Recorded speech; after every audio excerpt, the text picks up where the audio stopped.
अस्सलाम वालेकुम बच्चों, उम्मीद है आप सब लोग खैरियत से होंगे। आज हम ये चैप्टर शुरू करने जा रहे हैं। आज इसको हम डिटेल में पढ़ने वाले हैं, एग्जाम के हिसाब से तैयारी करने वाले हैं। चाहे आप ये कभी भी देख रहे हो साल में, चाहे पेपर में आपके पास 10 महीने बचे हो या फिर 10 दिन बचे हुए हैं, हम आपको ऐसे तैयारी कराने वाले हैं कि आपके अंदर फेडरल बोर्ड में 90% से ज्यादा मार्क्स आए। हम आपको इंपॉर्टेंट चीजें एग्जाम्स में क्या क्या एग्जामिनर को चाहिए होता है, ये हमारा पहला लेक्चर नहीं है। तो अगर आपको कुछ चीज समझ ना आए, कंफ्यूजन हो, तो वो इसलिए क्योंकि आपने पहला लेक्चर नहीं देखा हुआ। तो भाई पहला वाला लेक्चर देख लो और ऑर्डर में चलो, बगैर शुरू के कॉन्सेप्ट्स को पढ़े हुए ये आपको कंफ्यूजन, ये पहला लेक्चर नहीं है। अगर आपको पहला लेक्चर देखना है और बाकी सारे चैप्टर्स के भी और इन सारे सब्जेक्ट्स के भी, तो भाई आप जाओ हमारे कमेंट सेक्शन में, यहाँ पे डाली हुई है 4 लिंकें। इसमें पूरी किताब की हमने प्लेलिस्ट डाली हुई है, इसको दबा दो, आपको है ना सारे लेक्चर्स मिल जाएंगे इस पूरे के पूरे सब्जेक्ट के। डाले हुए फ्री के नोट्स, यहाँ पे नोट्स कोई एम नोट्स नहीं है। ये आप लिंक दबाओगे तो खुलते हैं आपके पास हमारे 300 बच्चे जो थे जिनके 90% ज्यादा मार्क्स आए थे, उनके हमने नोट्स कंपाइल करके आपके लिए डाले हुए ताकि आप भी है ना अपने एग्जाम की तैयारी कर सको। सारे के सारे नोट्स हमने डाले हुए इन 300 बच्चों के। तो भाई ये देखो यहाँ पे पड़ा हुआ है हमारे सब्सक्राइब का बटन, इसको सब्सक्राइब कर लो, ठीक है। बेल्स भी है ना यहाँ पे दबा दो,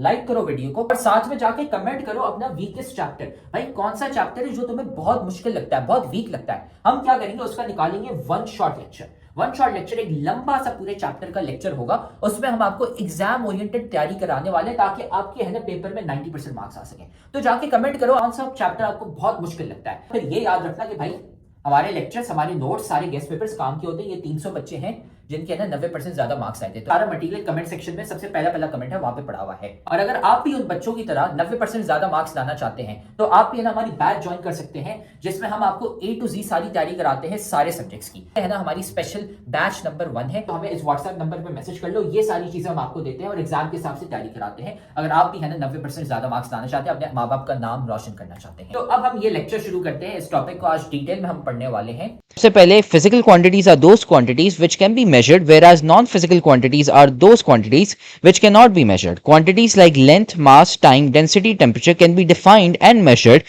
therefore they are termed physical quantities, while taste, feeling and color cannot be measured, so they are non-physical quantities. यार सिंपल है, दो क्वांटिटीज होती हैं, ठीक है। नोट्स हम बनाते हैं कंटिन्यू, मैंने आपको बोला था कि मैं नोट्स बनाता रहूंगा। तो यार दो क्वांटिटीज होती हैं, physical quantities and non physical quantities. Physical quantities कौन सी होती हैं यार? ऐसी quantities that can be measured, जो आप मेजर कर सकें। जैसे फॉर एग्जांपल टाइम हो गया, यार आप बता सकते हैं कि यार कितना टाइम हो चुका है, मतलब 10 सेकेंड हो गए, 1 घंटा हो गया, 2 घंटा हो गया, आप मेजर कर सकते हैं। आपका वेट हो गया, आपका वेट हो गया कि यार आप कितने किलो के हैं, 5 किलो, 50 किलो, 70 किलो। आपका खाली वेट नहीं, और भी हो गए फ्रूट, आप सब्जी लेने जाए, फल लेने जाए, गोश्त लेने जाए, मछली लेने जाए, कुछ भी, तो आप है ना सामान भी हो गया, तो वो आप है ना नाप सकते हैं, बता सकते हैं कि यार ये मेजर किया जा सकता है, और आप बता सकते हैं यार ये कितनी क्वांटिटी, ये मेजरमेंट कितनी है उसकी।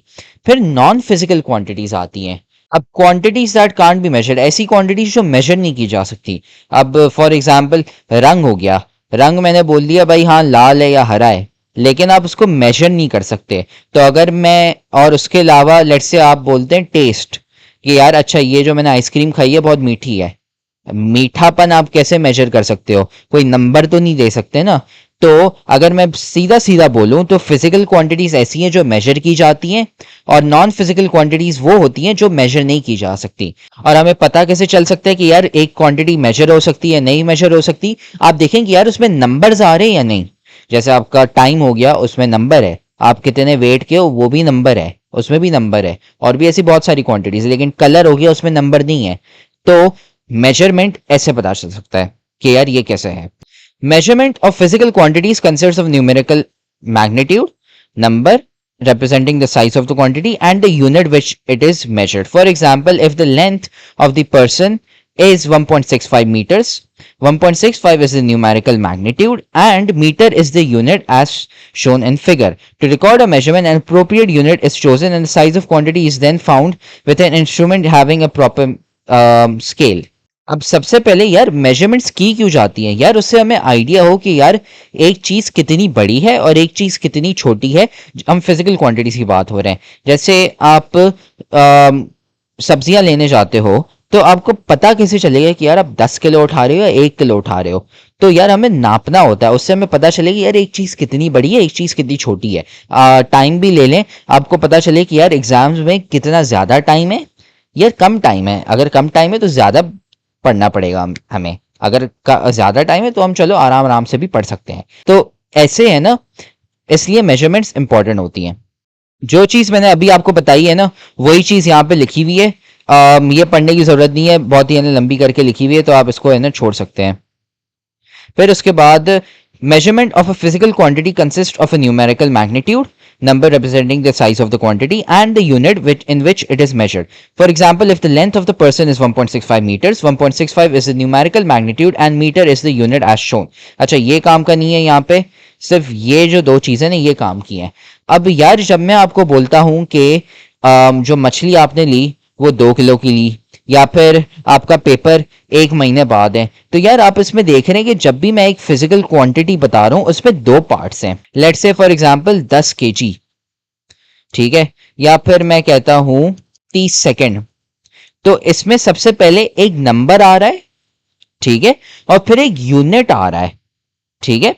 अब जैसे सेकंड हो गया, सेकंड छोटा होता है, मिनट और ज्यादा बड़ा होता है, केजी और ग्राम, केजी ज्यादा बड़ा होता है, ग्राम छोटा होता है, तो यूनिट हम इसे कहते हैं। फिर उसके बाद नंबर आ रहा है कि यार ये नंबर हम इसको कहते हैं, एक साइंटिफिक नाम है, उस टर्म है उसका, इसको हम कहते हैं मैग्नीट्यूड।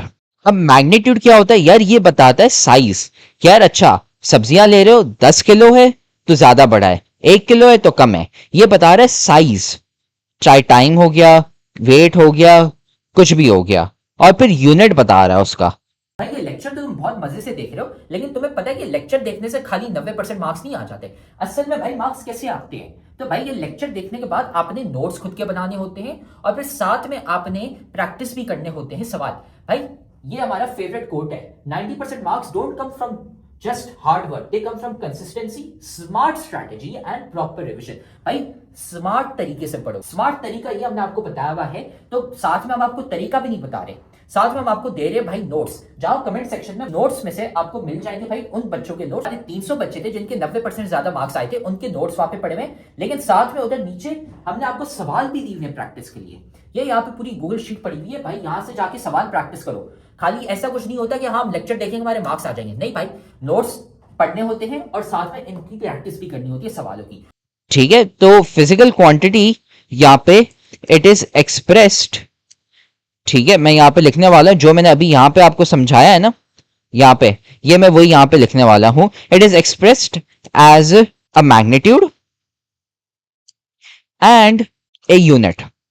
और फिर यहाँ पे एग्जाम्पल लिख लेता हूं जो मैंने यहाँ पे लिखे थे, और साथ में मैग्नीट्यूड याद रखने के लिए आपको कि यार क्या होता है, मैं यहाँ पे लिख रहा हूं नंबर। मैग्नीट्यूड क्या होता है, एक नंबर होता है जो बताता है कि साइज कितना है उसका। बस ये होती है फिजिकल क्वांटिटीज और कुछ नहीं। अच्छा, फिर आती है base and derived physical quantities. तो अभी हमने जो फिजिकल क्वांटिटीज पढ़ी थी ना, इनकी 2 टाइप्स होती हैं, एक बेस होती है, बेस फिजिकल क्वांटिटीज, और दूसरी होती है डिराइव्ड फिजिकल क्वांटिटीज। ये मैंने जो अभी लिखे हैं ना, ये फिजिकल क्वांटिटीज होती हैं। अब बेस और फिजिकल क्वांटिटीज क्या होती हैं यार बेस और डिराइव्ड फिजिकल क्वांटिटीज का कॉन्सेप्ट बहुत आसान है। साइंटिस्ट थे, उन्होंने बोला कि यार सबसे जो आसान वाली, सबसे सिंपलेस्ट वाली जो फिजिकल क्वांटिटीज है ना, उनको हम बेस बोलेंगे, ठीक है, और बाकी जो ज्यादा मुश्किल वाली हैं उनको हम डिराइव्ड बोलेंगे, क्योंकि वो बेस से बनेंगी। डिराइव क्वांटिटीज कौन सी होती हैं, जो बेस से बनती हैं, और बेस क्वांटिटीज कौन सी है, सबसे आसान वाली क्वांटिटीज, ठीक है। बेस क्वांटिटी से डिराइव क्वांटिटीज बनती हैं। अब मैं बताता हूं, फॉर एग्जांपल टाइम, मास और लेंथ। अभी फिलहाल सिर्फ ये 3 क्वांटिटीज जानने की जरूरत है आपको, ये होती है बेस क्वांटिटीज। और डिराइव्ड में आपको एग्जाम्पल्स जानने की जरूरत नहीं है, लेकिन मैं फिर भी बता रहा हूं जिसको है ना शौक हो, जैसे वेट हो गया, जैसे फोर्स हो गया।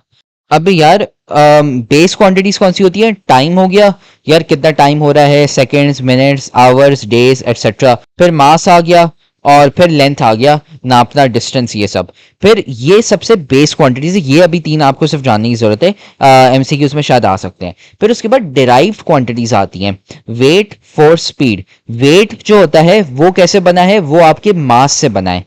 वेट वाली जो डिराइव क्वांटिटी है वो मास से डिराइव होती है। बेस क्वांटिटी आपकी मास है, और फिर उसकी डिराइव जो है वो है वेट। वैसे ही फोर्स हो गया, फोर्स जो है ना वो बना है मास, लेंथ और टाइम, इन तीनों के थ्रू बना है, डिराइव इन तीनों से हुई है। स्पीड हो गया, वो लेंथ और टाइम के थ्रू डिराइव हुई है।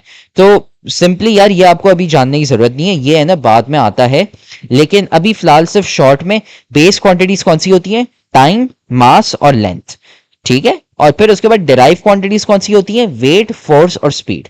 बस ये है फिजिकल क्वांटिटीज और कुछ नहीं। इससे हमारा 1.2 खत्म हो जाता है, उसके बाद फिर 1.3 में आते हैं हम एसआई यूनिट्स, जो हम अगले लेक्चर में कंप्लीट करेंगे। तो उम्मीद है अब आपको है ना ये टॉपिक समझ आ गया। हमने सारे के सारे सब्जेक्ट्स और सारे के सारे चैप्टर्स के हमने नोट्स डाले हुए हैं, लेक्चर्स डाले हुए हैं। इधर कमेंट सेक्शन में चले जाओ, नोट्स पढ़े हुए हैं, लेक्चर्स पढ़े हुए हैं, गेस्ट पेपर भी हम आपको दे रहे हैं और इंपॉर्टेंट चीजें भी बता रहे हैं, ताकि आपको है ना एग्जाम की डेट्स भी पता चल जाए और आपका एग्जाम मिस ना हो जाए। सारी चीजें हमने कमेंट सेक्शन में डाली थी, वहां से है ना जाके वसूल कर लो इसको। तो आप देख रहे हो कि हमारी इतने सारे बच्चे हैं जिनके 90% ज्यादा मार्क्स आए। क्यों? सवाल देने के साथ साथ हम सिखाते हैं कि भाई आंसर कैसे लिखते हैं। आंसर लिखने का एक तरीका होता है, वो तरीका हम सिखाते हैं सिर्फ और सिर्फ हमारी बैच वाले बच्चों को, इसलिए हमारे इतने सारे बच्चे हैं जिनके 90% ज्यादा मार्क्स आए हैं। तो अगर आप भी हमारी बैच ज्वाइन करना चाहते हैं ताकि आपके भी 90% से ज्यादा मार्क्स आए, तो हमारी बैच खुली है। इस व्हाट्सएप नंबर पे हमें मैसेज कर लो, आपको ये सारी चीजें मिल जाएंगी। हम आपको सिखाएंगे कि भाई आंसर कैसे लिखते हैं। टॉपर बच्चे जो 90% ज्यादा मार्क्स लाते हैं वो आंसर कैसे लिखते हैं, ताकि एग्जामिनर मार्क्स काट ही ना सके, ताकि वो एग्जामिनर बोले भाई ये लो फुल मार्क्स। हमें इस व्हाट्सएप नंबर पे मैसेज कर लो और हम आपको ऐड कर लेंगे हमारी बैच में, और फिर आप भी है ना 90% से ज्यादा मार्क्स ला सकते हैं।